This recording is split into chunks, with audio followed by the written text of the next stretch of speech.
Hey, good morning, everybody. It's 10 o'clock on Tuesday. That means it's time for our Tuesday weekly webinar. It's March 26th.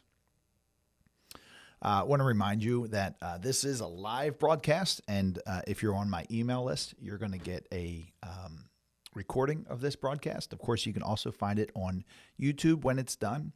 So typically what we do right after this broadcast, with usually right after, but sometimes I leave it up for a little while, I make it private. So then we can go in and we can do our edits, make it a little smoother, and hopefully a little shorter for you. But and then you'll be able to listen to it when you want to, either delivered to your email box or on YouTube. And if you want to make sure you don't miss that recording release, hit that like, subscribe, and notification buttons. Those like, subscribe, and notification buttons. And you'll be sure to receive that notification when those new videos are up. We also edit the video for time. We include the longer weekly webinar, the full webinar that you're experiencing right now. And then we also segment it down to just the Financial 15. And sometimes that Financial 15 is carved up into a couple of different videos to make those shorter and a little easier and faster to listen to. So today's segment of the Financial 15 is going to be I'm going to talk about an error that a CPA made that really upset a client, and I'm talking about it because it's not an uncommon error. It comes up at least once a year, or usually around this time. So, my goal for this channel for you is education. So I want you to know when to question the experts, even if it's me, folks. If something doesn't sound right, question and get your make sure you're getting your direction and your advice from qualified experts. So if you're not on our email list and you want to be, you can reach out to us at questions@attleborowealth.com. That's questions or at attleborowealth.com. Or you can just go to the website. You can go to the website and go to the webinars section under resources. I think it's under. Click down to the weekly webinars, and in there there's a button that says sign me up, and you can click that and be signed up for it. So hopefully everybody can hear me okay today. Just if you want to give me just a little shout out here that you can hear me, that would be great. I'm going to just type hello.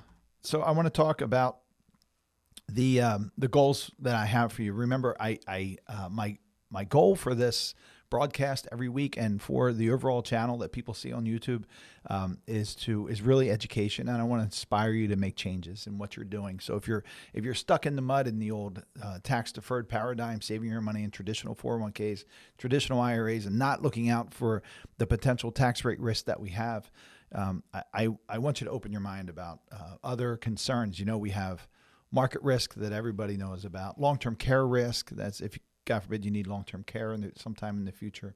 There is longevity risk. What if I outlive my money? But there is also this real risk called tax rate risk that still not enough people are paying attention to. So I want you to open your mind and be inspired to make changes. We talked about education. I want you to be educated so you learn to even question the experts if something doesn't sound right.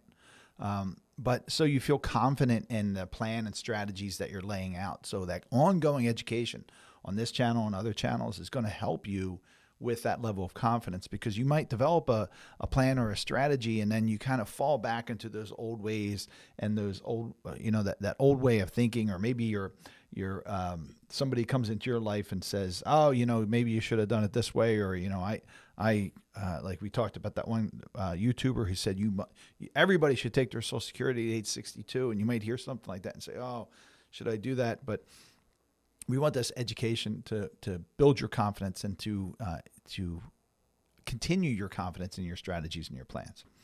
And we want you to be updated so you can make adjustments along the way. All right, so our format is going to be like every week. We haven't changed it yet, so and now I'm not planning on changing it, and, unless you all think that there's a better way to do it. But I'm pretty set in my ways right now. But we're going to start with some information from the Ed Slott Elite Advisor Group. So that's ongoing, constant information that we get from Ed's group. So I'm going to share a couple that I think that are good for you today. We're going to talk about the markets a bit, and then we're going to have our Financial 15 segment, where again, we're going to talk about Roth contributions, some facts around Roth contributions. I'm going to explain a situation that unfortunately is not uncommon regarding a client's CPA. I want to let you know that our office is closed on Friday in observance of the Good Friday holiday. So if you need us for anything at the end of the week, please make sure you reach out to us before Friday. We have upcoming live classes at Holy Family University on April 25th and May 2nd, and then again on April 30th and May 7th. So these are 3-hour classes each. So that's a total of 6 hours of education. If you haven't attended these classes in the past and you want to attend one and you don't know, if you haven't received an invitation in the mail, well, actually they haven't gone out yet, but y'all on this on my email list will receive an invitation for sure. But again, if you want to make sure you're on that list, reach out to us at questions@attleborowealth.com. That's questions@attleborowealth.com. And let us know that you want to be on the list for this class, and we'll make sure you are. That will be a live class, so it will not be broadcast on YouTube or any place else. So you'd have to be available to come to Newtown, Pennsylvania to attend that class. We're going to be screening the Baby Boomer Dilemma at the Newtown Theater on May 29th at, I believe that's 6 or 6:30. But you will also get an invitation for that coming up soon. Okay, let's go into our slot reports. I'm going to share my screen here. And the first segment comes from Sarah Brenner, who I was just chatting with this morning. And this has to do with 2 cautions when doing a backdoor Roth conversion.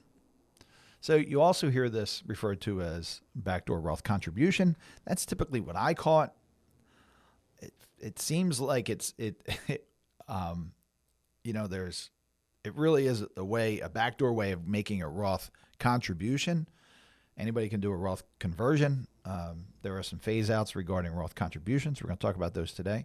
But why people use this term Roth conversion, backdoor Roth conversion, I don't quite understand, but we'll just go with it. So Sarah writes, you might be thinking about contributing to a Roth IRA. One big hurdle to making these contributions is the fact that there are income limits that make high-income individuals ineligible. For 2024, the phase-out range for eligibility for Roth IRA contributions is between $230,000 to $240,000 for those who are married filing jointly, and between $146,000 and $161,000 for single filers. If you are so what does that mean? So the phase out simply means beginning at $230,000 in modified adjusted gross income. We're going to talk a lot about that in the end segment of this, the financial 15. But in starting at $230,000 in modified adjusted gross income for 2024, there is a lesser amount that you can contribute to your Roth IRA. It's a formula. And then after you cross over $240,000 in modified adjusted gross income for 2024, you can't contribute anything directly to a Roth IRA, even if you hit the other requirements. And that's why people like to use this backdoor Roth contribution or backdoor Roth conversion strategy. And it's been accepted by the IRS, so it's not a tricky tax strategy that you have to worry about from the IRS point of view, but there are things to worry about or pay attention to when you do this strategy. So if you are a high earner, you may be able to get around these pesky income limits. So we're right here, just to bring it back. Let me find my cursor. My cursor was up on that screen there. I'm pulling it back down here. Again, this is live, folks. So I'm here. If you are a high earner, wait, we want to stop that. Stop it. Oh, goodness. Okay. So if you are a high earner, you may be able to get around the pesky income limits by using the backdoor Roth IRA conversion strategy. To do this, you make a non-deductible traditional IRA contribution and then convert those funds to a Roth IRA.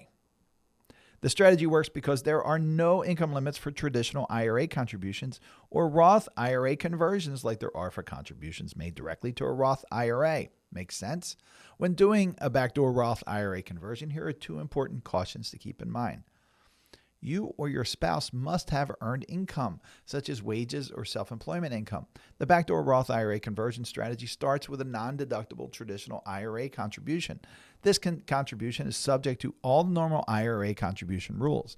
One of these rules is that earned income is required. However, a non-earning spouse can use a working spouse's earned income to make his or her own IRA contribution. Surprisingly, this is something that's missed a lot, that spousal contribution. I'll talk to people that say, I'm doing a contribution for myself while I'm still working. We're putting as much as we can into the Roth IRA, either directly or through a backdoor contribution or backdoor conversion. And they'll forget about their spouse. So one spouse is still working, and I'll say, well, you can contribute up to X for this other spouse, even though he or she may not be working. So that's something to pay attention to as well. So she has an example here, Sarah does. So example 1, Jose is age 75. So I'm up here at the top of the page. Example 1, Jose is age 75, still working and married. His wife is age 73 and retired. Jose will earn $25,000 in 2024. Assume their joint income exceeds the Roth IRA contribution limits. Jose can contribute $8,000, including the $1,000 catch-up amount, to his non-deductible IRA, and his wife can contribute $8,000 to her non-deductible IRA, even though she has no earnings. She can qualify using John's earnings as long as they are married and file a joint tax return. Once they each contribute to their non-deductible traditional IRAs, they can each convert those IRAs to a Roth IRA, shifting a combined $16,000 to their respective Roth IRAs. The next item to pay attention to is the pro rata rule. So number 2, your backdoor Roth IRA conversion may be subject to the pro rata rule. A backdoor Roth IRA conversion is considered a distribution from the traditional IRA and a conversion deposit to the Roth IRA. Whenever you take a distribution from one of your traditional IRAs, all of your owned traditional IRAs, including SEP and simple IRAs, remember if it has IRA after it, are included in a pro rata calculation that determines how much of your distribution is tax-free.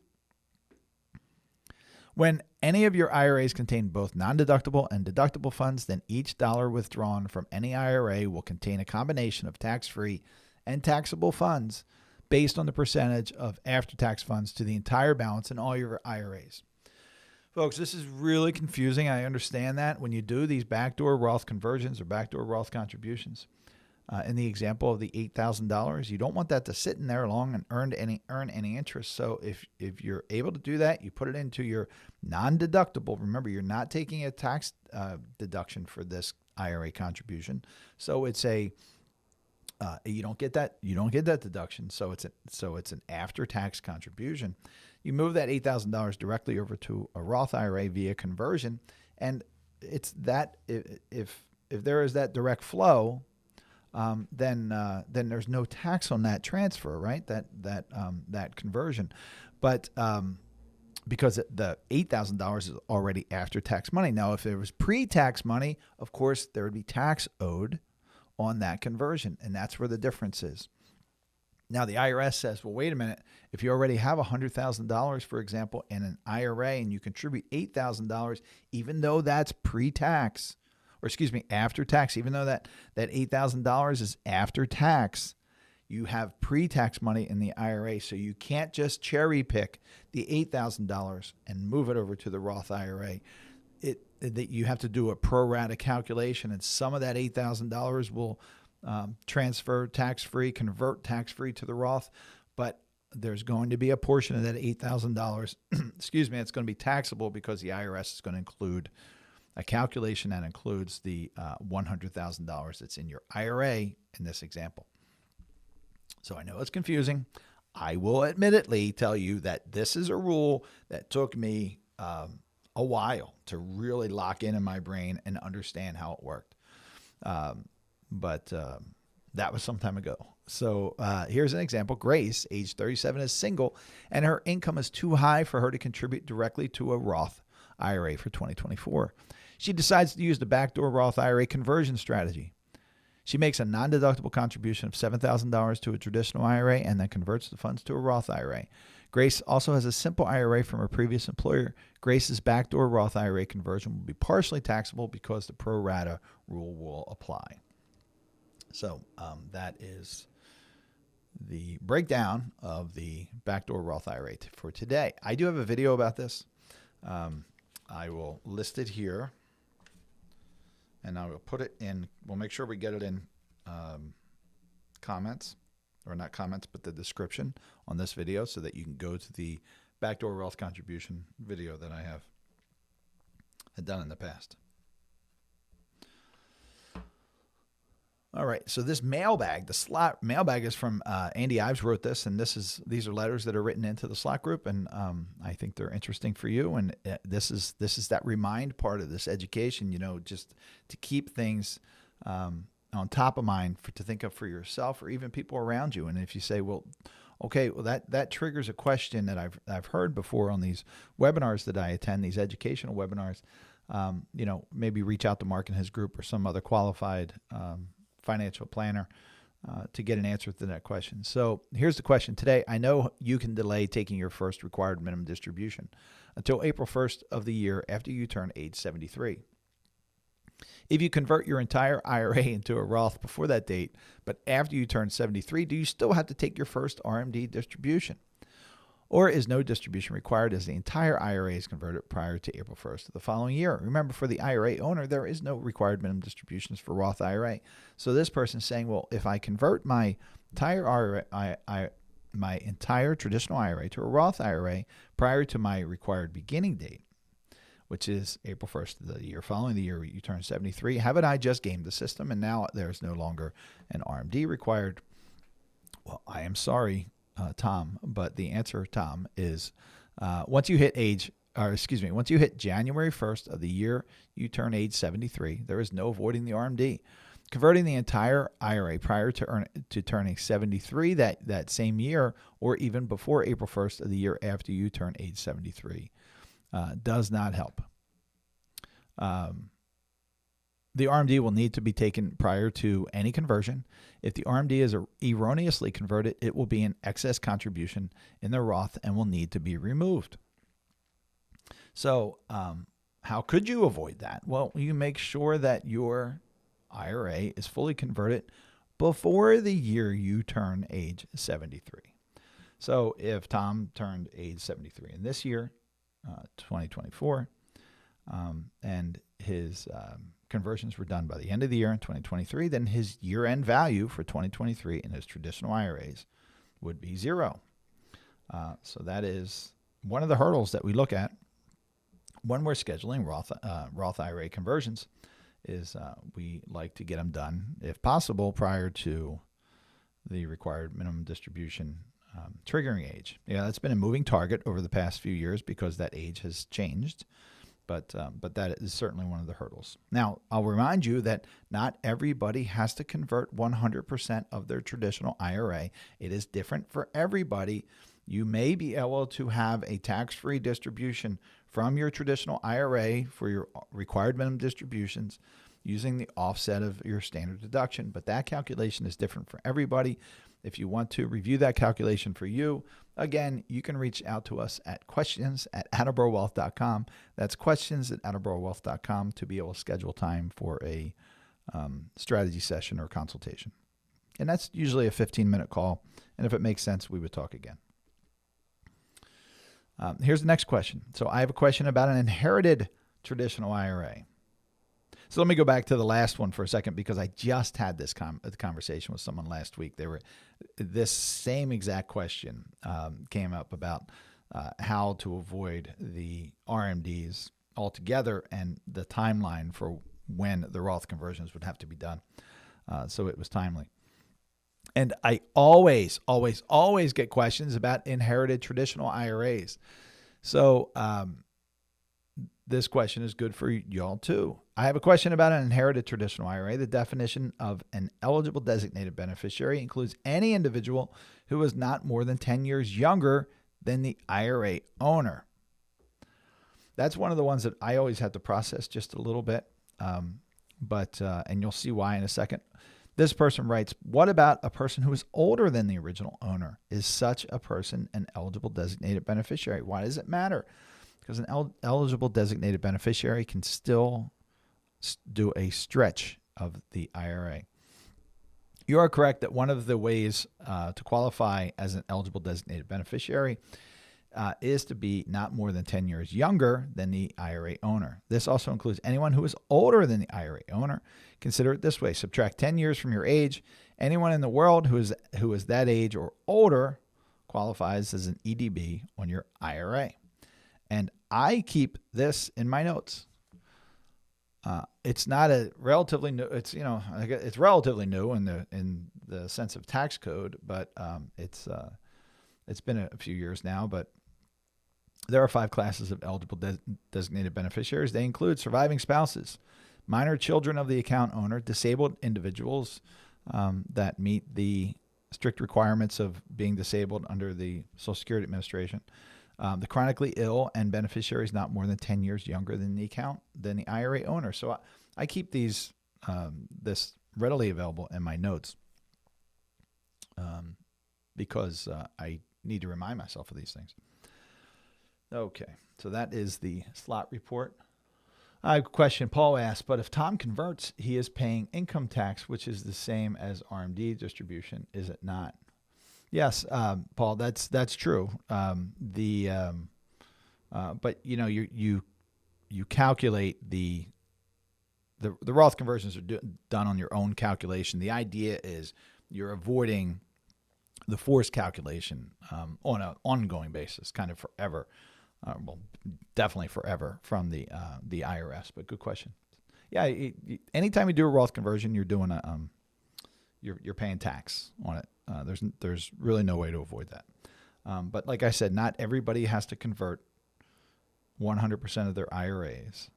You can keep them out. Some people can keep an amount in there that is offset by their standard deduction. And another common question or a common issue or item we're seeing, not really an issue, but if someone is charitably inclined and they want to give to charity during their lifetime and potentially leave money to charity when they're no longer here, we do not want to convert those funds because the charity will not pay, if it's qualified charity, will not pay tax on those funds. And we have this gift now, this qualified charitable distribution that you can use during your lifetime to move money from your IRA up to certain limits to a qualified charity. All right, let's talk about the investment section. So I'm going to go, this is as of the week ending March 22nd. The Dow Jones Industrial Average gained almost 2%. That's good. Up year to date, 5.25%. The S&P 500 gained over 2%, 2.31%. It's up 10.11%. The NASDAQ was up 2.86%. It's up for the year, 9.64%. The still year-over-year return on the NASDAQ is 41.96. The MSCI World Index, that's a representation of global stocks, not including the U.S. That was up 1.12. Emerging markets were up 0.53.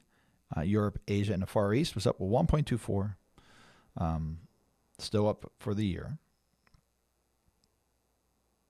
And then we have the global small cap index was 1.58. Actually, all indices are up positive. They were positive for the week and all positive for the year, ranging from a high of 10.11% for the S&P 500. And the smallest growth for the year is the emerging market index is 1.95. All the stock indices. The bond index, however, is still down 1% for the year and gained 0.73% last week. Let's see if there's any change. The 6-month Treasury dropped a few points to 5.29 from 5.32%. The 2-year Treasury dropped as well, 5.59% from 4.73%. The 10-year Treasury dropped also 4.2% from 4.31%. There were some reports last week. So, of course, we had the Fed decision. The Federal Reserve held rates steady as expected, the analyst writes, while making no substantial change to the statement that accompanied the decision. The summary of economic projections, referred to as the SEP, not to be confused with a SEP IRA, but the summary of economic projections, which is also SEP or SEP, showed that members still expect 3 cuts in 2024, but fewer cuts in 2025. These are Fed members, while also projecting faster economic growth. So the analyst writes, the Fed has been careful not to upset the market, and this meeting was one of the most boring in recent memory, with no real changes to the statement and only tweaks to the SEP. The chairman noted that risks remain roughly balanced and that the central bank was going to be patient in its moves if the economy develops as they expect. So no big change, or no change really, from the Fed. The leading indicators index rose for the first time since February of 2022, moving up 0.1% versus a decline of 0.4% in January. The 6-month period ended in February 2024 saw the leading economic indicator contract by 2.6%, better than the 3.8% decline seen in the 6-month preceding. So it went down over the previous 6 months, or the last 6 months, by 2.6%. But that was better than the previous 6 months. So the analyst take on that is the Conference Board noted that consumer debt and elevated interest rates are weighing on consumer spending, but the overall index rose. Economic growth appears to be intact, with the LEI, leading economic indicators, no longer forecasting a recession. That's important. I don't know if it's true, but that's important. Is it existing home sales we saw last week? Sales of existing homes increased for the second consecutive month for the first time in 2 years by rising 9.5% from the previous month versus estimates of a decline of 1.3%. The national and median existing home price rose 5.7% from a year earlier to $384,500, a record high for the month of February. You all know that I'm, if you've been listening for any time, that I'm a real estate investor, so I get a lot of notifications about different properties. I am just shocked at the value of some of the even the townhouses and condos and things like that. And just the costs when you see smaller townhouses in the high $500,000, $600,000 range. It's just really shocking. So the analyst writes, modestly lower interest rates appear to be helping the housing market, and the National Association of Realtors chief economist noted that additional housing supply is helping to satisfy market demand. Continued rising housing prices could push the Fed to hold rates at their present level longer than currently expected. So what do we got coming up ahead? The PCE, the index, is coming out on Friday. After some hotter than expected inflation readings, investors will be looking for further signs of inflation resuming its downward path. And then the markets are closed on Friday. We are closed on Friday, so it should be a quiet week. Had some interesting, I'm just checking my time. Boy, I'd love to read. First Trust had a really great article this week, and it's interesting because BlackRock, both long articles. If you want these research reports, reach out to me, again, at questions@outerboroughwealth.com. Or if you're a client, just reach out to us. But there's two very, very good analyst reports from BlackRock with some opposing views, which I like, right? I like to share those with you. So First Trust talks about state-run capitalism. And what that means is they're saying that the government is running permanent and very large deficits and using its budget to fund semiconductors, EVs, solar and wind energy generation, as well as redistributing more money to immigrants and students who are in debt. Again, this is not a political statement at all. This is just the direction of the government and the federal government getting larger.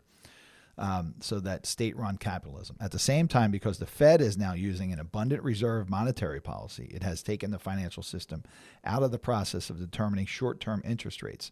Banks no longer need to trade excess reserves, so the federal funds rate has no real market. The Fed just makes that rate up. Interesting observation from Robert Stein. He's the deputy chief economist at First Trust Investments. So he writes, a typical Keynesian response to this, the one most people were taught in economics class, would be for the government to run a surplus or at least substantially shrink the deficit, and the Fed to be at least slightly worried about overheating the economy. So we talk a lot about the Fed and what readings they're getting about economic growth and inflation. And he goes on to write, and the Fed to be at least slightly worried about overheating the economy. I said that. Instead, Congress just pushed through a $1.2 trillion spending bill with a deficit that will approach $1.6 trillion. And the Fed announced that it will likely was likely to cut rates 3 times in 2024, and we just talked about that. He writes, what the heck? Why? Especially with inflation reports so far in 2024 coming in hot. The Cleveland Fed median price index is up 4.6% from 12 months ago. Supercore CPI is up 4.3% over 12 months and nearly 7% annualized over the past 3 months. With inflation this high in the economy, great. No traditional Keynesian would support these policies. So they go on. Let me just see how they wrap it up here. I'll end with these 4 paragraphs. We still expect a recession this year. The U.S. will have an irresponsible deficit, but it will be slightly less irresponsible than it was last year. Add in some decline in the morphine pumped into the system over the past few years has worn off. So what they're talking about there is some of the monetary policies that were pushing money into the economy. If the Fed is cutting interest rates because it's an election year, and if the government is spending money in an effort to entice some voters to see it as personally beneficial to vote for big government, it's a recipe for lousy economic outcomes. When the government pushes money in directions that are politically beneficial, they are often not efficient in a true economic sense. This means less growth and more inflation. We are very worried about stagflation in the years ahead. Between now and whenever that is, the market may completely ignore it, and investors will think the government has found a recipe for permanent prosperity. But after thousands of years of trying and never making it happen, we bet against even this new version of state-run capitalism. Earlier in the article, they did talk about some examples where this process has not worked. And I'm just looking. Russia, Venezuela, for example, and in the U.S. on a smaller scale in the 70s, we saw stagflation. So I thought that was an interesting article. And then we flip to BlackRock, who writes actively bullish.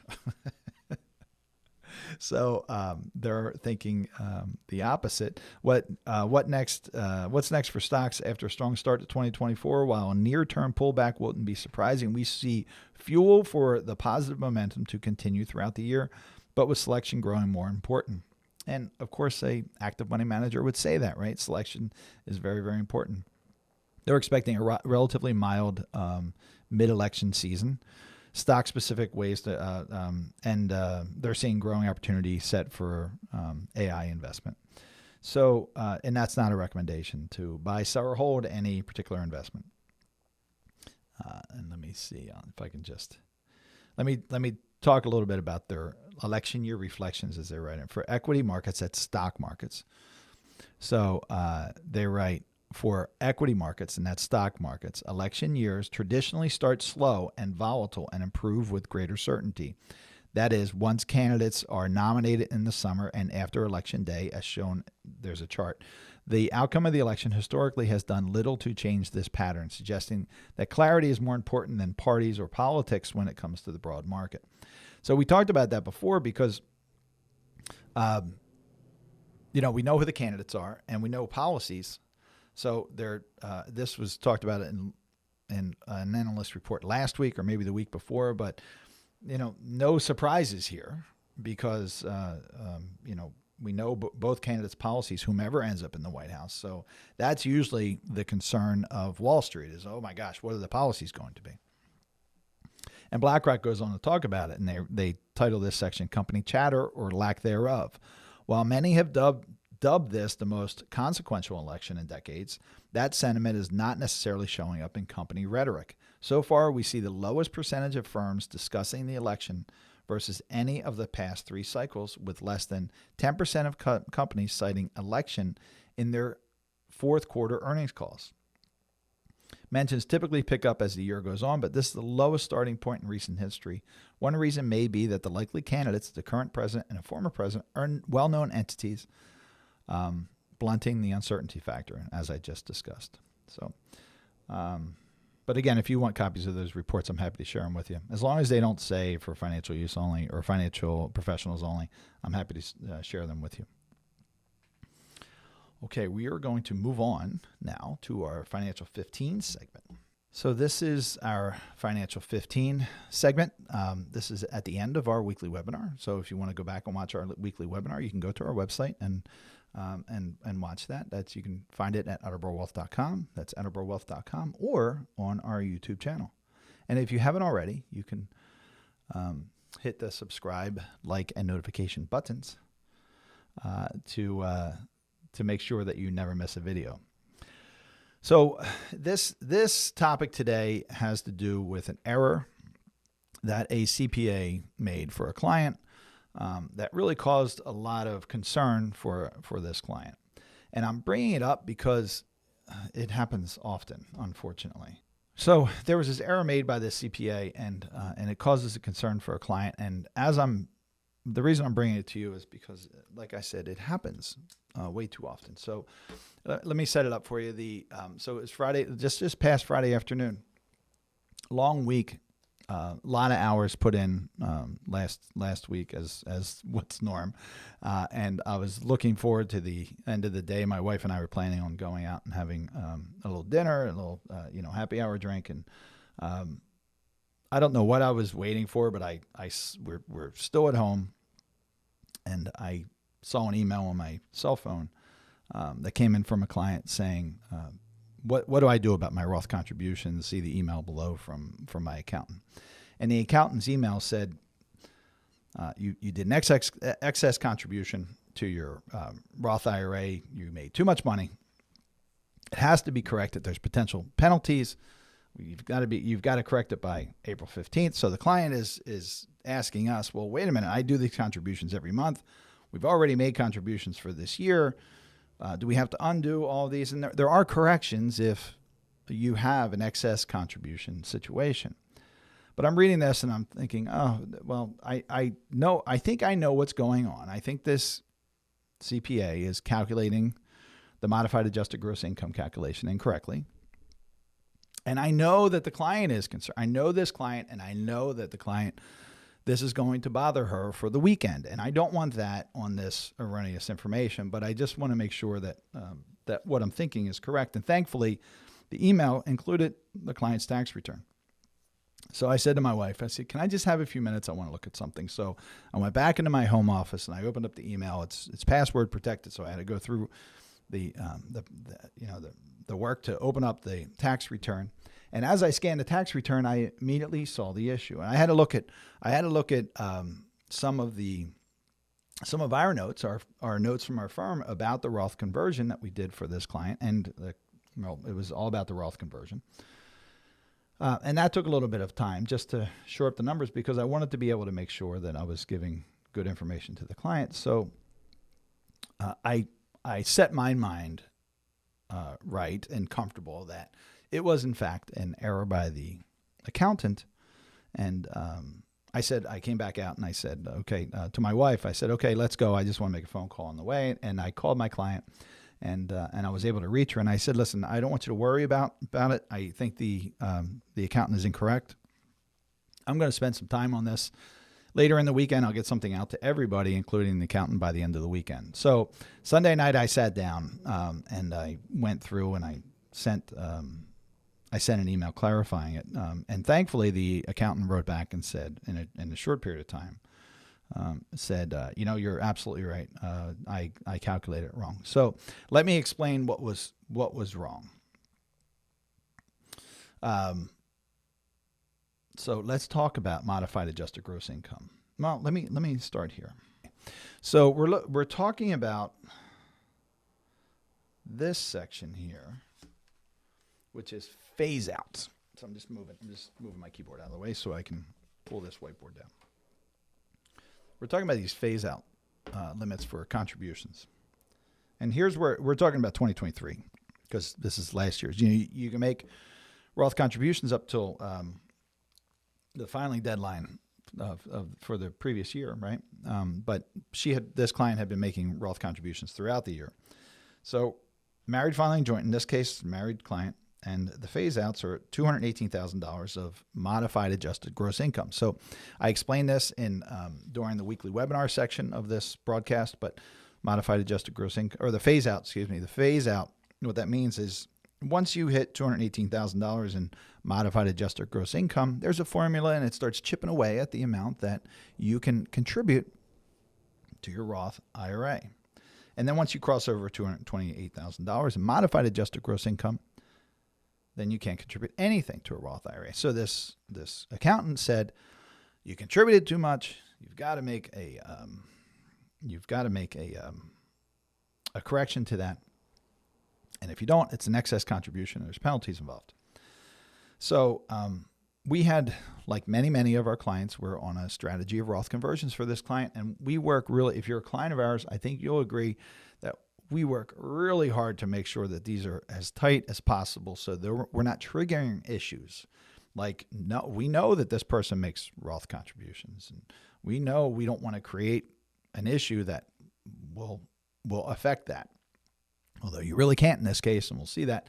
But but there could be tax credits, there could be other things, there could be IRMA costs.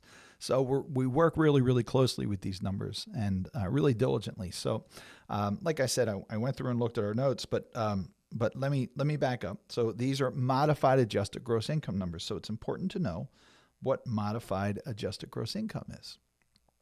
So this is a definition from Investopedia. This is a really great website if you just want to look up simple things like this. But what is modified adjusted gross income?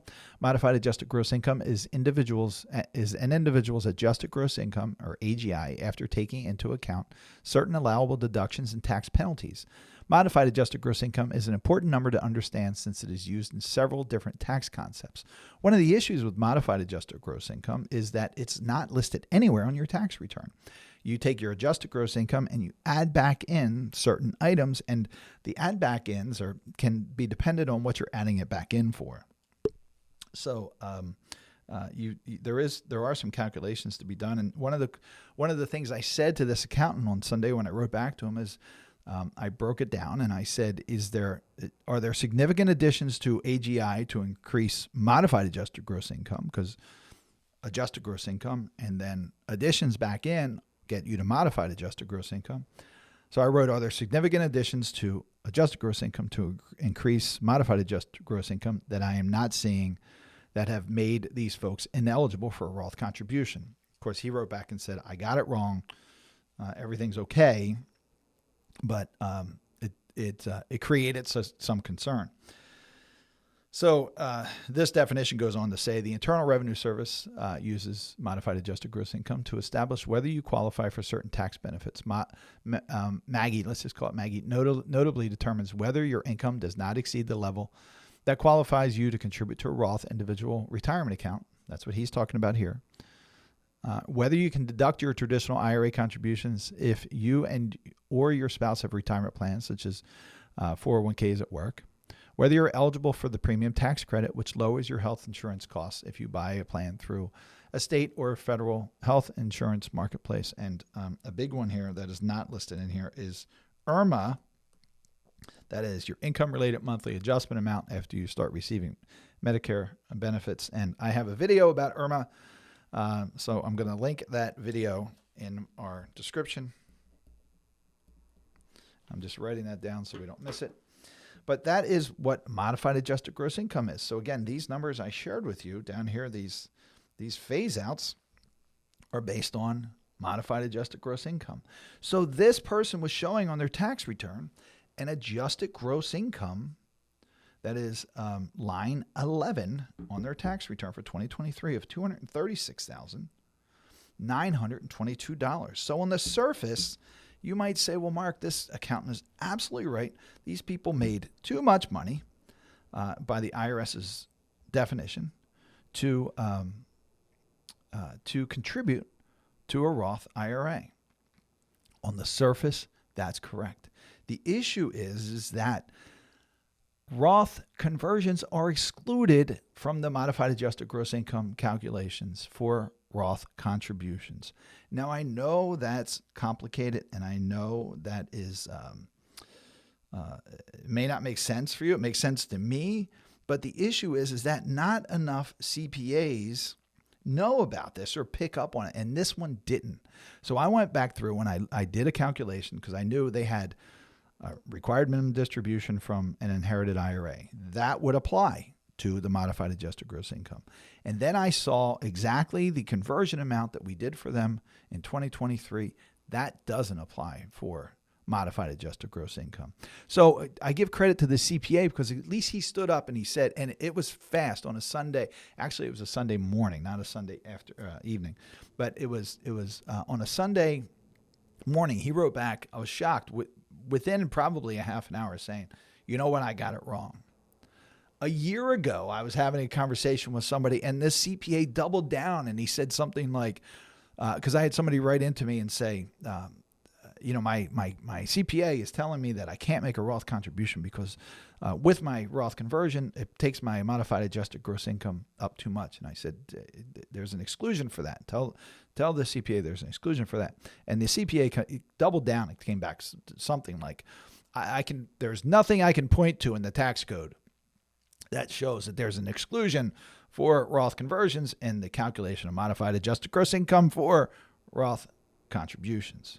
Well, what you can point to is publication 59A in the IRS code. And there's a worksheet that is used to determine modified adjusted gross income for Roth IRA purposes, worksheet 2.21. So you'll see that you add in section 1 here. Let me make this a little larger for us. Add first your adjusted gross income from your 1040. Enter any income resulting from the conversion of an IRA, other than a Roth IRA, to a Roth IRA, and a rollover from a qualified retirement plan. So you put in your adjusted gross income, and then you put in your conversion amount. Now, line number 3 is really important. Subtract line 2 from line 1. Subtract it. It gets removed out of it. So you add up everything here, then that gets you to line 11. And if it exceeds these numbers here and that I shared with you before, then you can't contribute to a Roth IRA. But in the case of these folks, it did not exceed it. In fact, they could do a full contribution for both of them. They're absent the conversion, the entire modified adjusted gross or adjusted gross income was just about $190,000. So there was plenty of room still for that modified adjusted gross income calculation if we took out correctly the conversions. So the reason I bring this to you is that it's really important who you're working with, and you got to make sure that they understand what you're trying to achieve.